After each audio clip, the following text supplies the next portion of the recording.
change in a heartbeat. Mary Reynolds.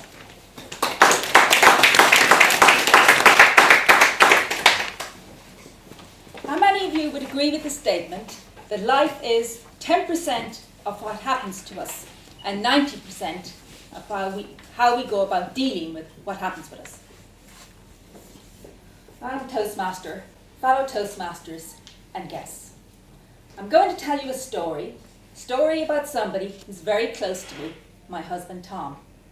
What happened to him that could have been a change in a heartbeat, how he dealt with it, and the lessons I learned as a result of that. So I'm going to go back to a Thursday morning on the 22nd of March in 2012. I was working from home and my husband was due to go into work later that day. I was actually wrapping up fairly early in the morning a telephone call with somebody I was working with at the time who was not the easiest of people to deal with. And Tom, who's not the smallest guy in the world, kind of walked into the office, which is our box room, and he literally looked the absolute colour of death. He was snow white.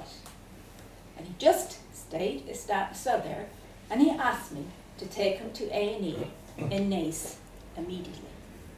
So I got up from what I'd done, and we headed for Naas, the A&E department. He made 2 phone calls on the way to Naas. He was very calm, basically to tell his boss that day he wouldn't be in to work, and to tell the guys he was to meet for coffee that he wouldn't be joining them that morning. I was taking him to A&E. Neither he, and certainly not I, knew what was going on. We arrived at A&E, I parked up, he walked in. And about 20 minutes later, he knew the lady, and it wasn't too busy. He was actually checked in or whatever, and he was in bed, or got to bed in A&E. Now, all the way through, he had a ferocious, absolutely headache. And he started to get sick. So when you get into A&E like that, they don't say what's wrong with you. They actually start running lots and lots of tests, and they said it would be a while before they knew what was going on. And neither did I. Now, I was due to go to Dublin that afternoon to a meeting, and my husband, Tom, wanted me to go to it because there was nothing any of us could do till they got the outcome of these tests. I went to that meeting. It was a meeting to do with, I was a director on the management company of where I lived at the time. It was a very, I suppose, not the easiest of meetings, because there was very lot of stakeholders there, from people who own properties, to receivers, to legal people, lots and lots of people. Now, why it's important is that I was asked to make a decision at that meeting. And maybe because I was upset, or maybe I didn't know what was happening, I did make a decision. It didn't turn out to be a life and death decision, but I learned a lesson from that decision, and I will tell you a little bit later what I learned. I kept my husband, or Tom, in Naas overnight, and on my way back from Dublin, he had rang me to tell me that they had told him that he would be going to Beaumont for surgery, but there's nothing to really worry about and that. So they kept him overnight. He went in the next day, and it turned out he had suffered a brain aneurysm. Now, a brain aneurysm is essentially where there's, on a blood vessel in your brain, there's a bulge or a burst, and what happens is that actually the blood escapes into your brain. So, and when that happens, there are 2 primary ways of trying to heal it, deal with it. The first is that you would need, if it's severe enough, open surgery, which they'll have to go into your brain and to clamp that blood vessel. And the second way is the way that Tom was treated, which is vascular coiling. Now, what happens there is that they actually bore a hole in your blood vessel in your groin, and they pump this catheter all the way through your blood vessels, through your heart, to the location which is on the right hand side of his head, to where the brain aneurysm was. And in those catheters there are little platinum coils, They're soft platinum coils, and the springs on the end of them. Now they are actually, if you try to look at your hair, and I can't get a single rib of hair, they are at maximum twice the width of a single piece of hair, or they could be a half the width of that. And the coils around the springs around the end of them. And when they get to their location, which is obviously all monitored, they actually start coiling on each other. And what happens is that they actually then they seal the leak or the rupture in the blood vessel.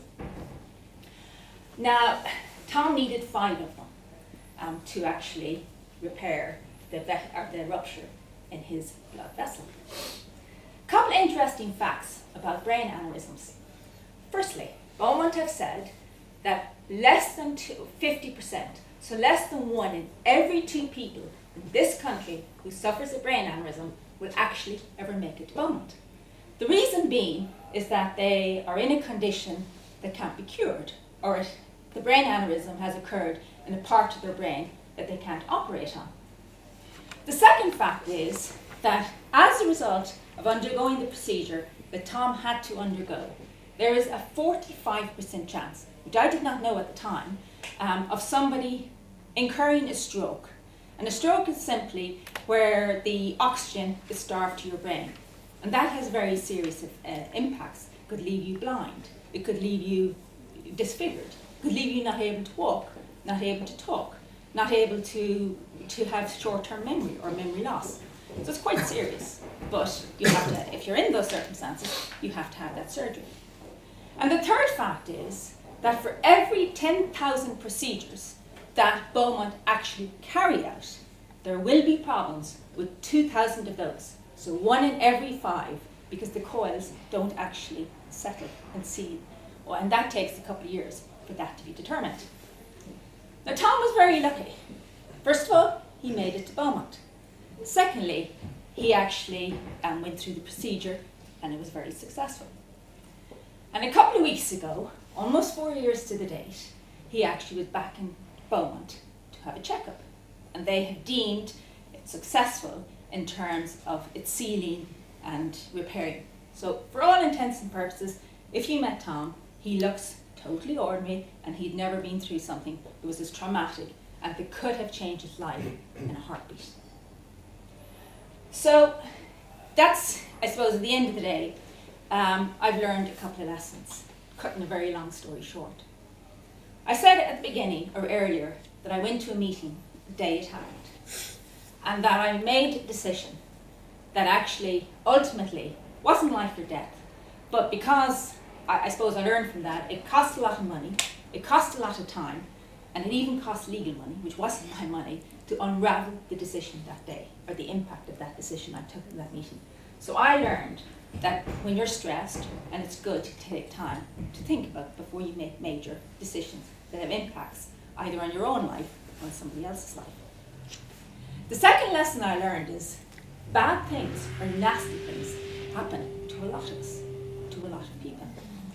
So whether it's somebody getting news about being seriously ill, losing their job, being in a car accident, somebody else something happening, these things happen in life. And that we all have to deal with them and try and move forward and be the best we can. That day, Tom was very lucky. He wasn't, for example, going up the stairs when it happened.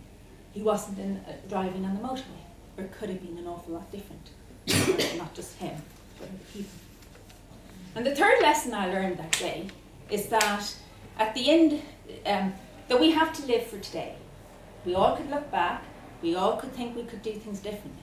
But we can't change that. We actually have to live for today. And we might never see tomorrow, or we might never see the future, even though we all hope we will. Tom was lucky. And I suppose the outcome out of that, I would say, is whether you're thinking of doing something like going on a holiday, taking up a hobby, whatever it is, don't put it off. Being a better Toastmaster, being a better speaker, because you just might never get that chance. I'd like to conclude with a quote from Arthur Ashe, the great American tennis player, when he said that you have to start paraphrasing, you have to take what you have to work with that, and you have to move forward as best you can. Because remember, anything, literally anything, can change in a heartbeat. Thank you.